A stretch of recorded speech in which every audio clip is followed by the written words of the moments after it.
I already showed you someone carrying a toilet on the Camino, but the strangest thing we ever saw someone carry was a full-size piano. Yes, an actual piano keyboard.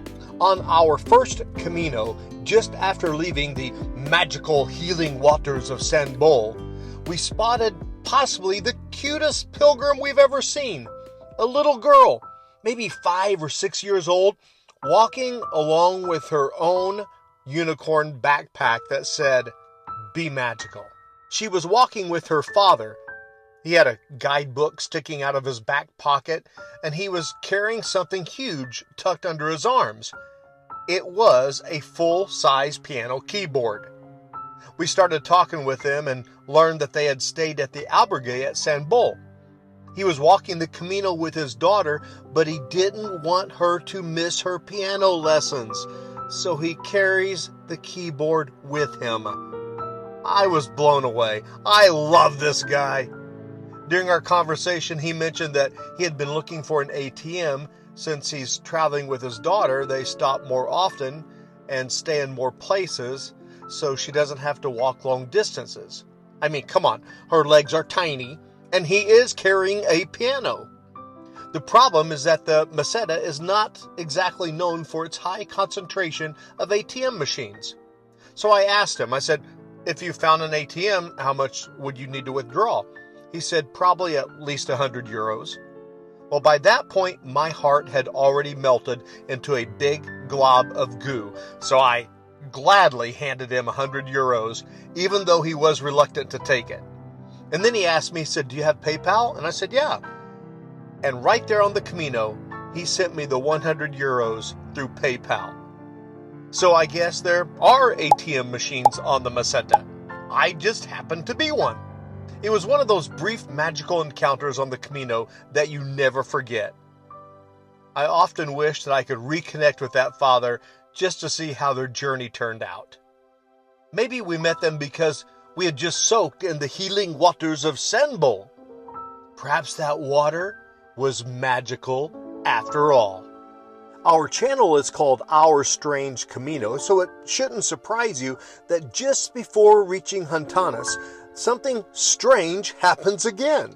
Remember about 4 videos ago when we left Villafranca, Montes de Oca, and we were attacked by a plague of flies?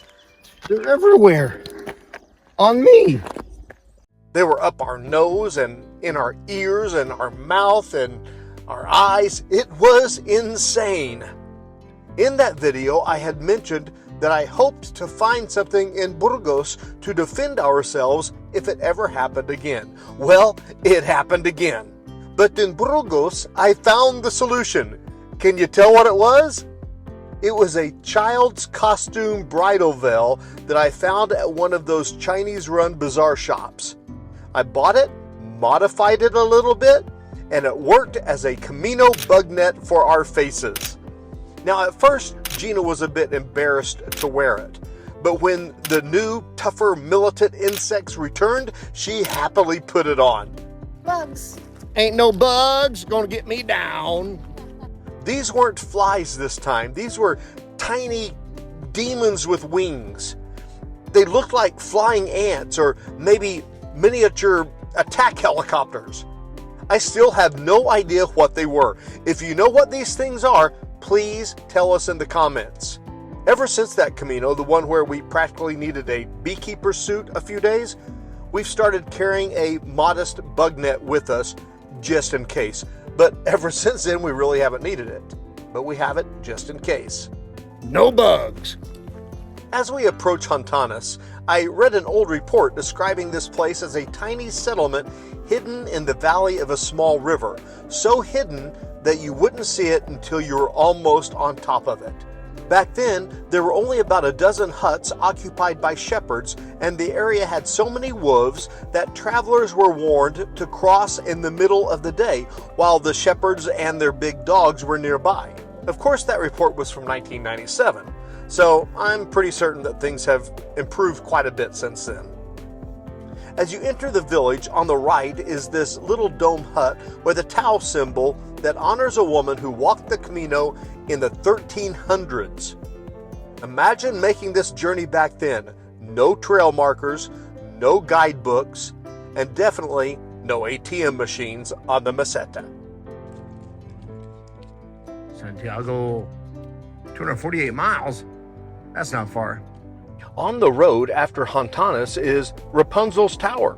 Well, I'm not sure what it is, but it's been standing longer than I've been alive, so I have to get video. This is how those distance markers come to be. They start out as seedlings and they grow up to be mature distance markers telling us how far we have to Santiago. So there must be a lot of seedlings here because we saw 2 or 3 of them, and here in about probably 2 or 3 years it'll start getting blue in the center and start developing its marker to tell you how far to Santiago, and then right before it's ready it'll have a yellow arrow. And how high will it get, Gina? Yeah, it'll get about that high when it's totally mature. Nothing could prepare us for our next discovery. It was truly impressive. We come up on some of the more interesting ruins on the Camino because they're so magnificent looking, especially from a distance as you're seeing it. Alfonso VII helped underwrite the founding of the hospital and the church in like the 1100s, and the church building are mainly from the 13 and 1400s, and they are the ruins of what remain of a monastery and hospital of the Order of San Antone or Saint Anthony. The Order of Saint Anthony was founded like in 1093 when the hermit Anthony's relics or his bones were taken there, and a man named Gurion had a child that was suffering with this burning affliction that seemed like it was leprosy, and he prayed to Saint Anthony and the child was cured. This became known as Saint Anthony's fire, and the symptoms were of a burning sensation and a bluish color and a loss of circulation and eventually gangrene and many times the loss of mental functions. Now they look back and they think that it might have been ergot poisoning, which happens whenever someone eats this fungus that grows on grains like rye and wheat that produces these toxic alkaloids. So this plague reached epidemic proportions from the 11th to the 14th century. And for certain, the disease could have been prevented or alleviated by a change of diet, by not eating those things. And they also said if there was an increased intake of wine, which would dilate the veins, and also vigorous exercise like a pilgrimage, then the symptoms would be alleviated. So the major pilgrimage routes started seeing these cases being treated with success because they were being pilgrims. The symptoms resembled that of a disease found in pigs. That was why sometimes you'll see the saint depicted as being accompanied by a pig in some of the statues and artwork.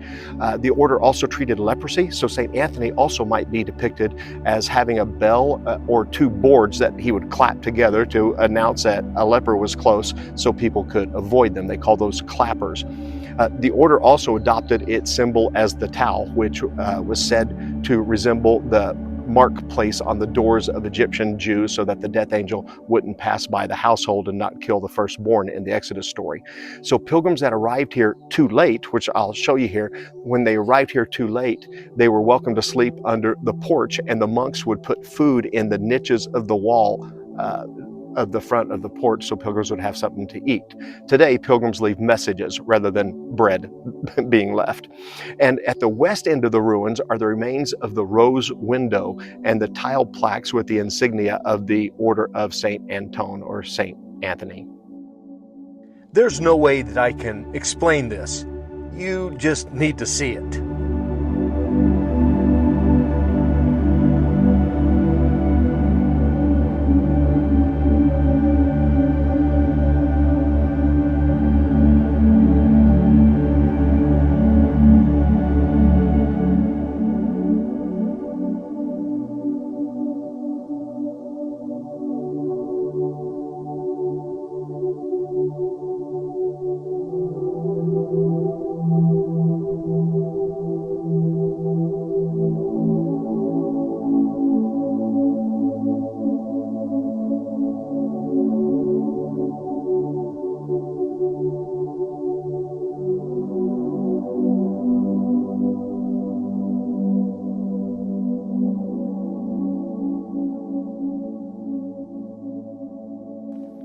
All right, we're entering into Castrojeriz. Castrojeriz or Castrojeriz. If the J is silent, like in jalapeno, then it's probably Jalapeno.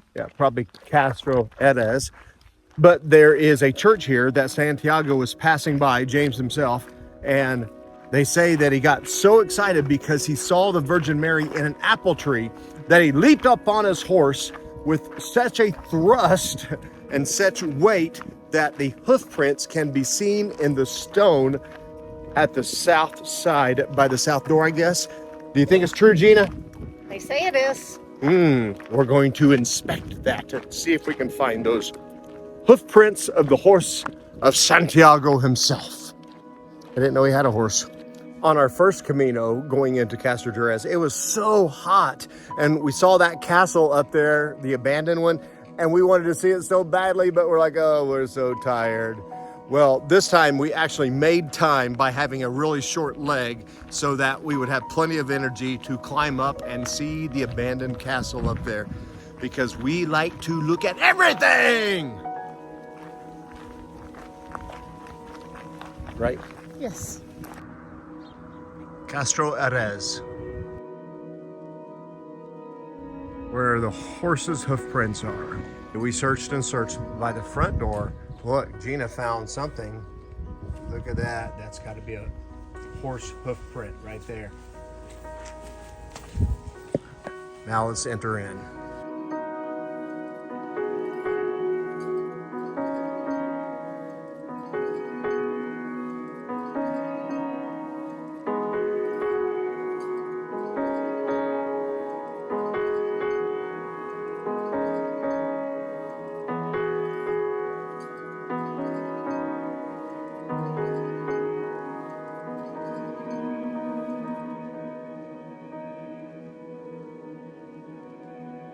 This is our second time asking. 2 years ago we asked, and he just kept telling us on the door. So I heard it was in concrete. If anyone finds the hoof prints in concrete, please put it in the comments. Please. I've been looking for it for 2 years. Well, we do see the horseshoes on the door. There's the horseshoes, but I want the hoof prints in cement. Well, we couldn't find the hoof prints, so we figured that we would look for something that we could find. That obvious castle up there. All right, in the description, I will put the location where I'm standing right now, where you ascend the stairs to head towards the castle. And the Briley book says it just takes 20 minutes. We're gonna see. Looks like you're going by people's yards and houses that are built into the side of the mountain there. But it's gotta be the path because there's a bench. You see the church over there. So if you don't hear from us, call 911 or whatever number you call in Spain. We're walking in someone's yard and we said Castilla, and he pointed to this more of a main road and just says, go up that. That's Spanish, right? Go up that. Go up that, yeah. Tomorrow morning we walk down that trail for the city and up over that mountain. First thing. All right, this is a good sign that we're going the right direction. Get it? Good sign. So it took us about 35 minutes, but we're old. Maybe. And we take a lot of pictures and kill a lot of mosquitoes and, things like that. When we got to the top, we discovered that we could have taken a taxi up here. Maybe they should tell us that before the climb. Cool. Cool. This castle dates back to at least the 800s. It was built on top of an even older Roman structure. And for centuries, whoever controlled this hill controlled everything. That's why everyone kept fighting for it. It wasn't just a castle. Living here means that you controlled the entire valley. This was a fortress with rooms and towers and walls. They even had underground storage and water systems, because if you're under siege here, you might be stuck here for a bit. Imagine guards standing in this window that's built for defense while being able to shoot arrows at the approaching enemy. I don't care how old you are, this makes for some fun exploring. Yeah, I think I'd fight for this view too. Strange they don't list it on Zillow. It was like 2 years ago that we saw this castle. We said, oh, we got to go up there, but it was so hot. Glad we finally got to do it. It's beautiful. It's definitely worth it. Unless it's really hot outside. Yeah, it might Then still be worth it. Save it for your fall Camino. Got to save something. Got to have a reason to come back, don't you? Oh, you'll have reasons. Lots of them. There's the church down there that supposedly has the hoof prints of Santiago's horse when he was like, ah, Mary in an apple tree. I don't know if I believe that one. We came up the road because we couldn't find the start of the hiking trail. Now some maps call it the Goat Trail, but we can see it from up here, so we're going to take it down and show you exactly where it begins so you can stay off the road and hike it up like a proper pilgrim. The Goat Trail snakes all the way up there straight to the castle. And look at that beauty coming down on the Goat Trail. Compared to the road, this trail is so much better. If this was wet, I could see how it could be dangerous. So don't take it if it's wet. Take the road. But they do have some stairs and steps for you on this steep part. That's nice.